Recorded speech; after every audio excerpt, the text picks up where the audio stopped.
Hello everybody, this is Rubik and welcome to my studio. Today I'd like to show you how I made Desolate, the first track of my new album, which is out now on Tier Records. You can check it out below. So first off, I'd like to explain something about this track, which is I'm going to start a little bit backwards with the explaining the master chain here, because there's going to be a very sort of a lo-fi experience, and this is the concept of this track. I wanted to create something which is like very kind of a lo-fi, very has that sort of a dusty, grainy feel to it. So a big chunk of that was achieved at the mastering stage. Of course, every single element of the of this composition has more or less contribution to that feeling, but really you see what I mean in a second. So let me just show you the mastering chain. Okay, so one thing that I'm going to point your attention to first of all is this reactor ensemble. Okay, I'm just going to ignore the compressor and the tape machines and the multi-bands and all that stuff. So let's just go to this reactor. So what is that? I don't remember actually. I'm not sure what plugin that was. Let's have a look. Something to do with trying to create like a low, tape maybe, VHS 1.1, something like that. Okay, maybe that's the one.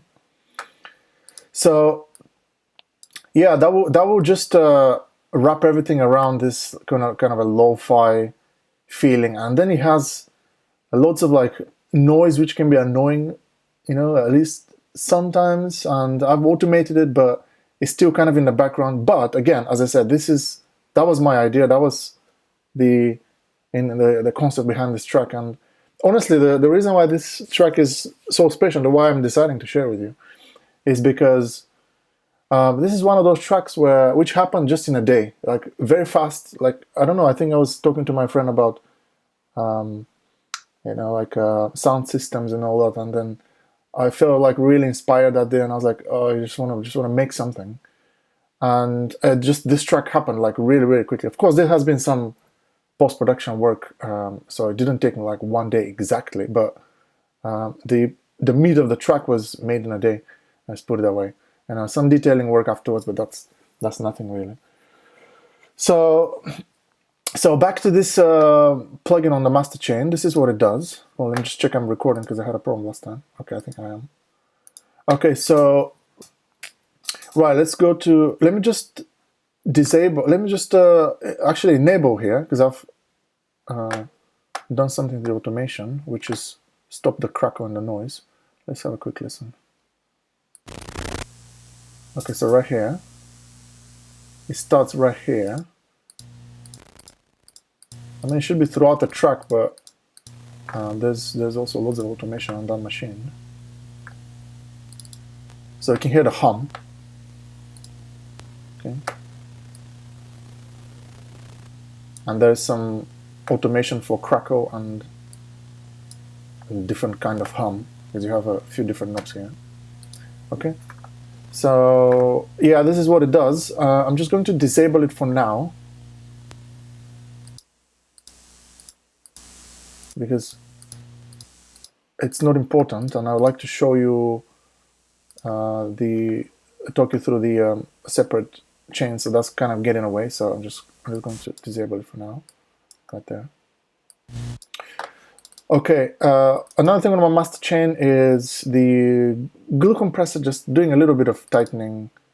I have a tape machine here, okay, just kind of rolling off the high end and putting a little bit of, honestly, I don't know what. I feel like it's a little bit of junk sometimes, because it just like, it depends on how you use it. It can take your sound into a completely different direction. But I like the retro sort of vintage feel to that. So whatever it does, saturation, filtering, all that, whatever kind of emulation, that's done well to the track. So that's why I kept it. Next up, I have just a fab filter after, because I see the glue compressor, the J37 and the Reactor, I see them as creative. Still, I'm still kind of, it's part of the creative process, more or less, because even though there's processing, I mean, that's kind of just at the margin of, of the creative process, if you know what I mean. And then after that, I'm doing some processing, which is here, just tightening up. I think I just used tweak the preset on this one, and I like how it sounded, so I kept it. And then I'm using my favorite EQ for these goals is the passive EQ by Native Instruments. I also use it to check the mid and the side, just to make sure that there's no phasing issues and everything sits nicely in the mono and stereo. But this track doesn't have that many channels, so it wasn't difficult to mix or anything like that. So unlike some of the other tracks that I have in the album, you can go and check it out, which were a bit more difficult to mix. Anyway, so that's the master chain. So let's go into the first track, which is that stab sound, which runs from start to finish. Okay, let's have a listen. I'll actually start from here because it's automated again. It has some automation to the filter.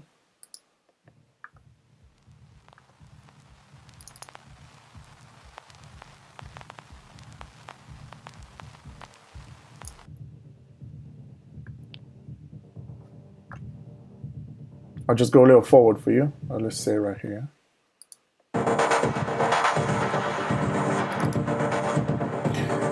So what I've done here is, as you can see, I have actually this is something I've recorded live, and I use Reason to generate that.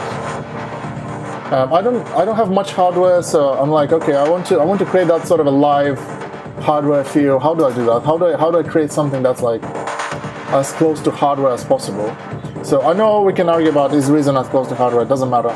It just, to me, I believe that it's like as close as I can get to to any sort of hardware. So yeah, that was generated live.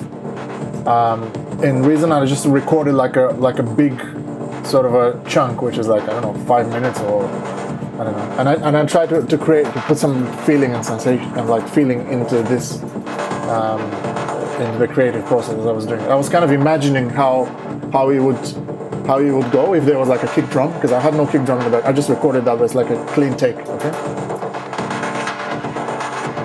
So here's what it has on the in the chain.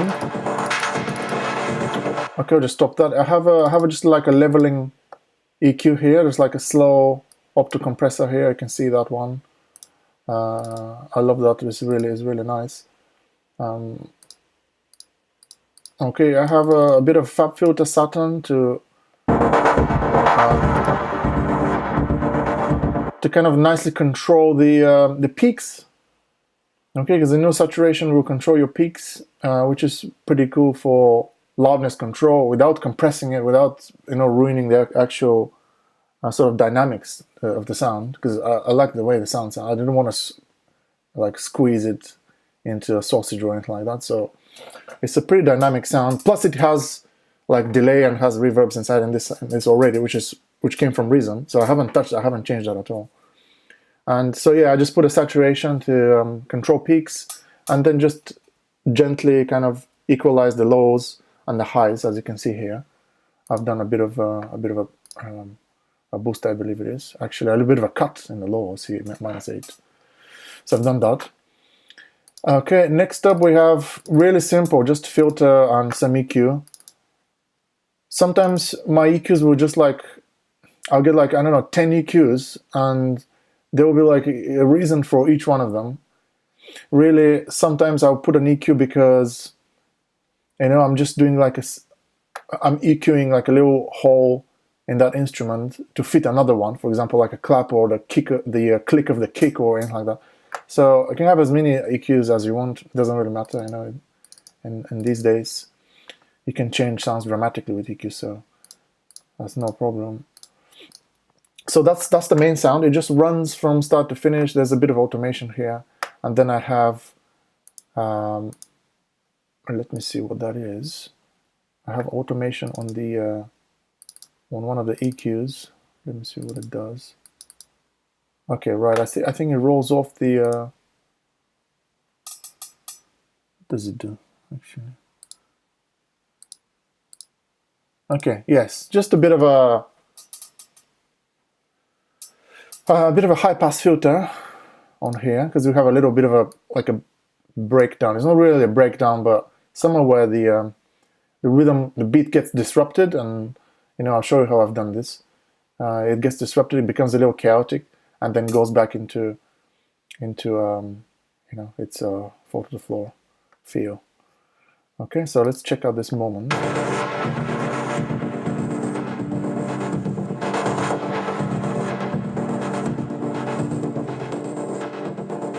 This kind of takes a little bit of the power of that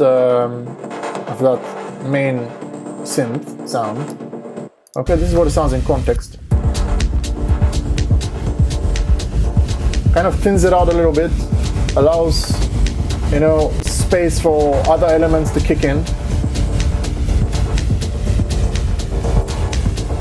And I'll show you what those elements are in a little.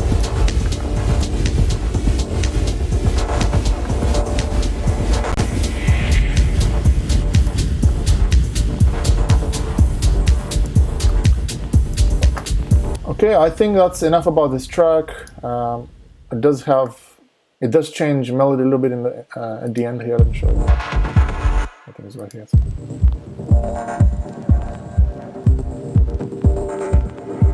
Yeah, I thought I'd throw like a positive, kind of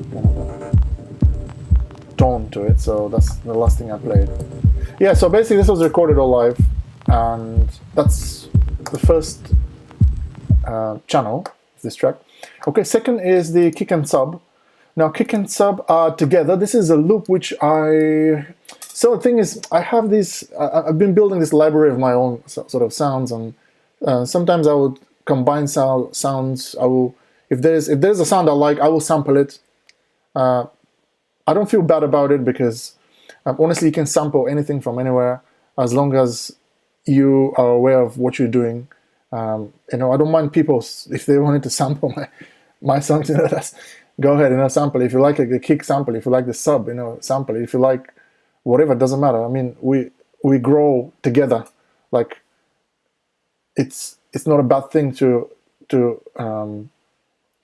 use something that you like and to make something else out of it. I don't really remember if this was sampled or if it was like a recycled from somewhere. Usually, what I would do is as I build my own library, then I will start building loops around my library, and then those loops I will use in productions. So I start from samples, then I create loops, and then it's just like working on your own sample pack, basically. That's what it is. So I don't know how I ended up with this one. Is it, was it sample 1-to-1, or was it? I have no idea, really. I literally don't know. It just fitted really nicely, so I was like, okay, I'm going to use that. This is what it is. Okay, so this is the kick and sub.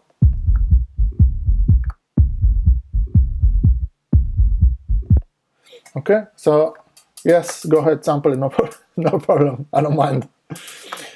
So from here you have it comes in two versions, shall I say. First one is like where the sub is automated, as you can see here in this automation. Okay, and then I'm letting it run when it kicks in with the bass. So let's check it out as it transitions.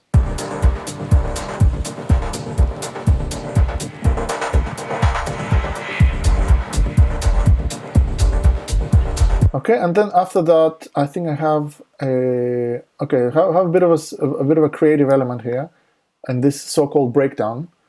Check it out. When everything kind of falls apart, the beat becomes like really kind of random and just kind of almost like breaks down, really.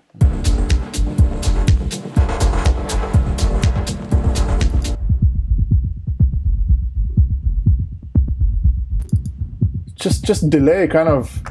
Look at it, 127 milliseconds. This is like off the grid, basically. Okay, so something to kind of create that less robotic feel, kind of a less on the grid, kind of more off the grid, really. So I thought that was a nice nice way to break it. And that's it, just goes all the way here. I have a bit of automation here and there, just to kind of keep things interesting. Yeah, just and then goes back to 0. Yeah, at the end. Yeah, so that's the kick and sub channel. Okay, at the break I have this noise kicking in. Let me show it to you.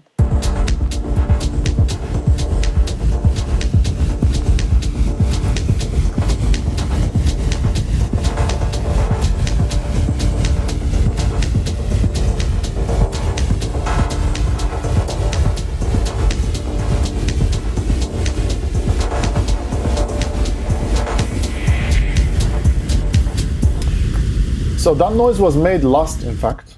It was the last thing I did because I thought the breakdown sounded a little weak, and just wanted to create that tension, sort of a dusty and a smoky feel. I don't know, like it's hard to explain, but just the kind of feeling that I wanted to create. So here's what I've done. I'll show you. It's automated, of course. One MIDI note. I'm using Serum for this one. Okay, starting from scratch, just using a bit of noise oscillator here, and I've automated the filter here. Okay, so let's have a listen.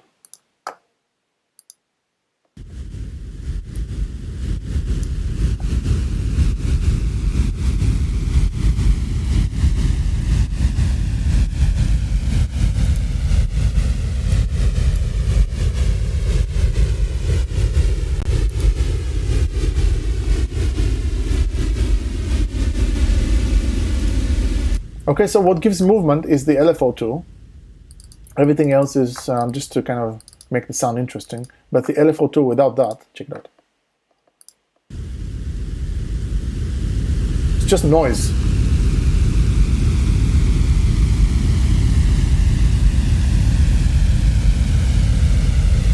Yeah, just noise, just like almost like an airplane or something. But check out the amount of movement with LFO tool. This is really, and I've automated the phase, so that gives it movement and kind of starting from a very uncertain point, aiming towards certainty, which makes more sense in a breakdown because again it has to go back into 4 to the floor feel. So that kind of almost like almost like you have your camera and you're kind of trying to focus. It's almost like, to me, it's almost like trying to focus into like seeing, into aiming what you're going to aim for. So this is the same concept of as creating a sensation of uncertainty and kind of just trying to gauge where things are and just trying to get to kind of back to the origin. So that's why it starts very kind of erratic and then kind of goes into its 4 to the floor feel.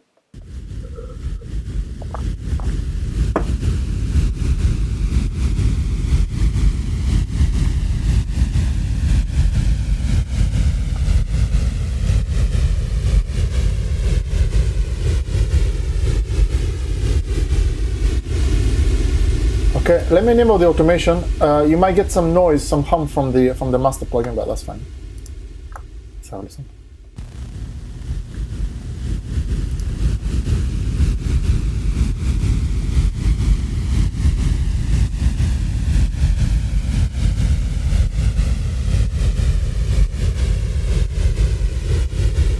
It's really dusty and kind of dark and kind of.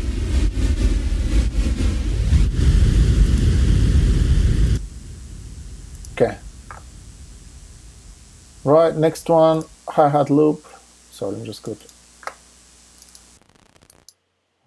these noise. Okay, let's go to the hi-hat loop again. Part of my sample homemade library. Okay, so it has just a bunch of processing, really. Just a fab filter. Have it. Okay, let's take everything off.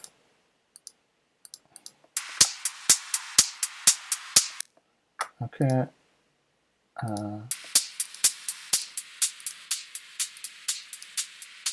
Just EQing and just making things work, basically. That's all.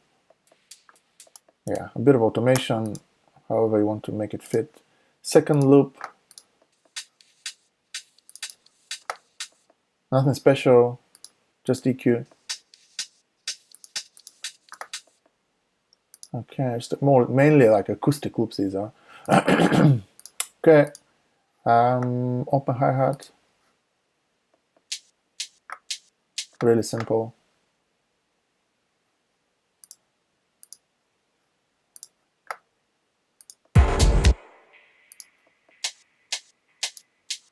Yeah, just some EQ to make it fit. We have a ride again, which is, I think, recorded live and then repeated, just like a loop. Okay, let's take these off. It's mainly to make the sounds fit. This is EQ and there's nothing else. I'm not doing anything like crazy processing on these sounds. Okay, some little effects here and there, like a little reverse sounds, like here, for example. Just to kind of mark transition moments or like new moments. And that is, again, sort of an unknown sample from my own library. So, I don't know, it's a reversed and then reversed it again. Sometimes it's louder, sometimes it's probably like a reverse. I don't know. Sounds like a ride or something. Pitch down also.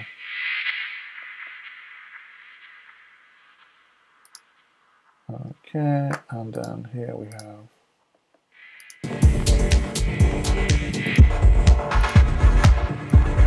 That's that. Okay, vinyl noise. Okay, this one is from Kashmir, vinyl crackle sample. Okay, let me take all the. Okay, this is actually off. Let's have a listen. Just on repeat, the whole thing is just like repeated. There's nothing. It's not even automated, this one. Okay, but check it out with some movement from faces. Have a bit of delay, OTT, and EQ after that. That kind of makes it very spatial. It kind of moves. You can check out these settings here on faces. So yeah, that's. I love phasing on noise. I think it sounds so cool.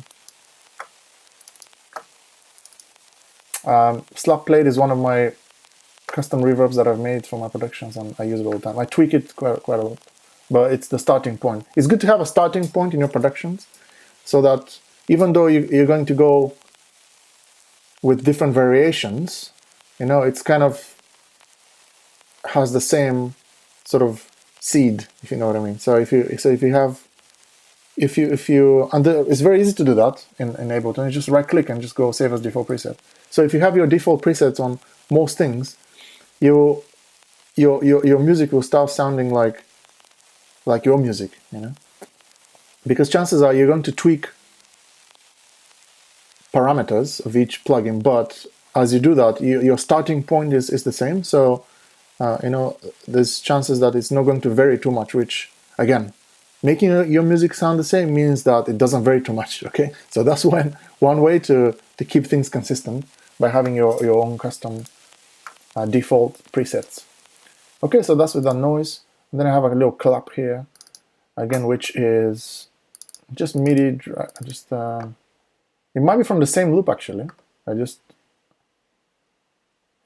drag the same loop as the hi-hat here. Just drag the clap. Okay, it has a bunch of just a compressor and an EQ. So that's what it is. This is without, and this is with the compressor. Thins it out a little bit, makes it fit a little better. I'm just using the VC76 from my Native Instruments to do that.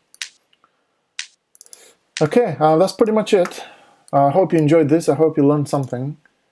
Music doesn't have to be complicated. Doesn't have to have a bunch of, massive chains like we see sometimes. Like if you have your own homebrew samples, and if you've put enough processing power to generate those samples, you can already use them that straight out of the box, and it doesn't take a long time. As I said, this track was made in literally like a couple of hours. So yeah, thanks so much for watching. I hope you learned something. Please like this video and subscribe if you're into this kind of music. If you use Ableton Live, that's also quite cool. I'm going to be sharing a lot of my production workflow. I don't want to call them secrets, but tips and everything that I've learned in the past 20 years, because it seems like clock is ticking and this is how long I've been making music for. But yeah, dub techno is the thing now. So thanks so much and see you next time. Bye bye.